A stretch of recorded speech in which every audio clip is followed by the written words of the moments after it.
Why do Irish have a soft spot for Palestinians? This is what the Taoiseach, also known as the Prime Minister of Ireland, Leo Varadkar, said. Leaders often ask me why the Irish have such empathy for the Palestinian people. And the answer is simple. We see our history in their eyes. A story of displacement, of dispossession, and national identity questioned and denied, forced emigration, discrimination, and now hunger. So, what happened to the Irish and why do they feel this way? The Irish suffered a long history of dispossession due to Britain's colonization. But given the impending famine that the UN is warning about in Gaza, let's focus on the Irish Famine, also known as the Great Famine.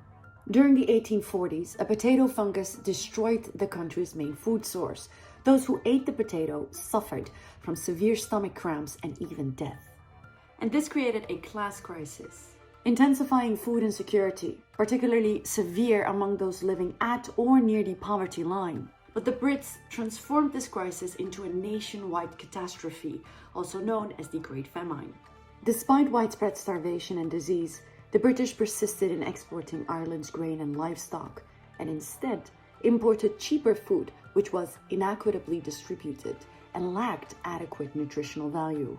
During the Great Famine, which lasted until 1852, roughly 1 million Irish died, and more than 1 million more fled the country, causing the population to fall by 20 to 25%.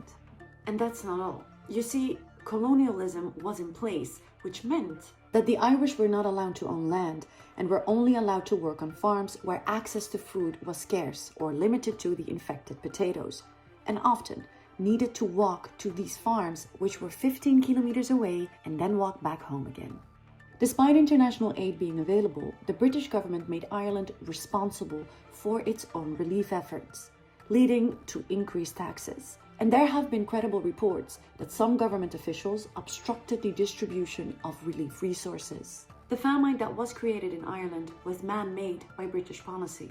The UN has said it presently, 1.1 million Palestinians in Gaza are starving, and they and other humanitarian organizations have accused Israel of deliberately starving the Palestinians. Middle East Eye's editor-in-chief David Hirst wrote in his latest piece, quote, "The Great Famine laid the roots of the struggle for independence, quite literally, in the parts of Ireland that were hit the hardest." By 1916, few people were alive who remembered the famine, but that mattered little. Their dissidents did. The same applies to the Palestinian national cause today. The fight for a Palestinian state, for an end to the Israeli occupation, has been electrified and regenerated by mass starvation in Gaza. The consequences of what is happening before our eyes today are powerful enough to fuel resistance and victory for generations to come. And now you know one of the reasons why. Western political leaders have come out in support of Israel, with one exception: Ireland.